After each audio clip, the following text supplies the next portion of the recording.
Hi, well, just thought I'd kind of carry on a bit further from my discussion at Modern World about kind of mic and drum kits in the kind of live scenario. One of the things here is I've got an Audio Technica. It's the AE2500 that I talked about before. It's the kind of preferred kick mic I like to use at the moment. It's a dual element, which is also a condenser and a dynamic. One of the great things is they're kind of aligned exactly together, so you don't get any phasing from them and don't have to kind of mess around with phase and delays to get them in time, which just tends to work great with kicks with the skin on or the hole in there, which I find wonderful. Moving on round here now is to the snare microphone.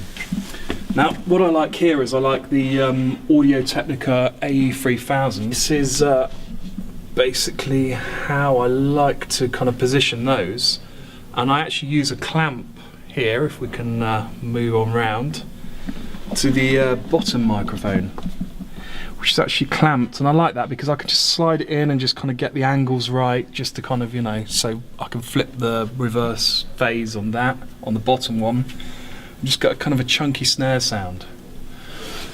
Hi-hat. My favourite is the Neumann KSM 185. Wonderful microphone for hi-hats. I mean, that's nice crisp sound every time. Let's just clamp that one up a bit more. Toms, Audio Technica 35s. I mean, I just like to get this kind of, 45-degree angle to the skin coming on, because I just tend to find that kind of, lets the tone of the drum kind of ring out a bit more. And then basically U87s in the studio, 414s when I'm usually doing live, and I just like to kind of get them positioned over the snare, doing the old tape measure between the two, just to kind of make that work. And that's my kind of basic kind of studio live miking technique, and something which I've found to work really well for both situations. Now I just want to talk about how I do the bass rigs in the studio. I mean, what I tend to like is two microphones. RE20 is my absolute favourite, and I always like to get a bit of a U87 up there for a bit of kind of detail and stuff in there, but my preferred one to go to is the RE20. This is our kind of in-house rig at kind of Wingcraft Music, which I love to use, which is the SWR. And I use a kind of DI out on the back of here for reamping, which we've been doing quite a bit of recently, is on this, because they're using a distortion pedal. So to get the consistency, I've been getting the guys to play through normally and then do the distortion afterwards. But on these tracks, been working absolutely great.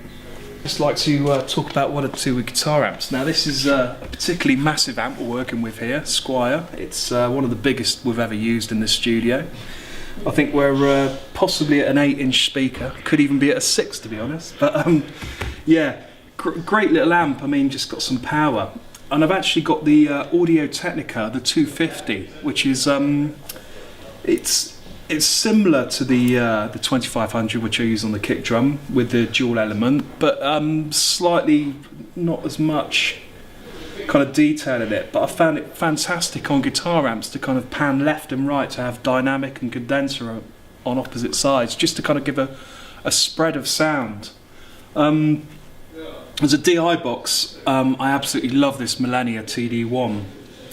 It's just a fantastic kind of Swiss Army knife I found in the studio, because also it's a reamping box, which is fantastic. It's got the NSEQ2 EQ in there, which is just wonderful, and it gives a really solid sound. So I've actually got some new Fender amps turning up next week, so I'm looking forward to kind of reamping this, just to add some more balls into the track. Well, the vocal mic I'm using on this session is Neumann M149. It's just recently come back from being serviced at Sennheiser in the UK. It's just a wonderful mic for vocals, I've found. One of the things I also like to use this for is for reamping. This is, a nice distance room mic added into the mix. with the Audio Technica is just wonderful.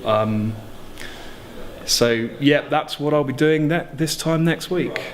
Thank you very much. Wincroft Studios, I mean, it's been here for about 10 years. It may look more like a building site than a studio at the moment, but I'd just like to kind of take you through how I kind of bring a kind of session in here. I tend to have these two booths which I built probably about 4 or 5 years ago, just because the way I like to actually record is to record live with a band. So I just felt as I needed 2 rooms just to kind of contain the sound a bit. I tend to use this one for drums and this one for percussion or bass, depending on the setup of the band. And then I tend to use the rest of the kind of recording area for guitars, saxes, vocals and things like that. It's kind of interesting because we've got Moroccan rugs which kind of line this end, which have really kind of deadened the sound off, but not too much off the stone. And it's just got a wonderful natural sound which is controlled, which is, you know, for the recordings I've done here, turned out to be fantastic. The control room, actually, if you like to follow me, is kind of down this way.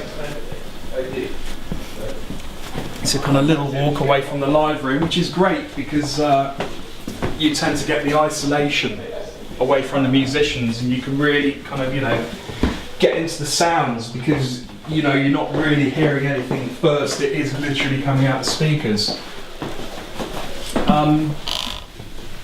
All I tend to have here is I've got a Pro Control Digidesign board, which I've had for 12 years now. And I just have a few choice bits of kind of outboard, which is Summit gear, which, you know, I've really kind of loved over the years just for passing vocals through, acoustic guitars, basses, just to kind of warm it up and bring it from lesser digital sound. So mainly everything I do is inside the box. But my recent purchase in this studio has been my focal monitors, which I absolutely adore. It's really helped to improve my mixing, the speed I can mix at, and just the response is fantastic. And the interesting thing about these is that if you look at the badge, they should actually be on their sides the other way around, but I've found them to actually work better turned up on their sides.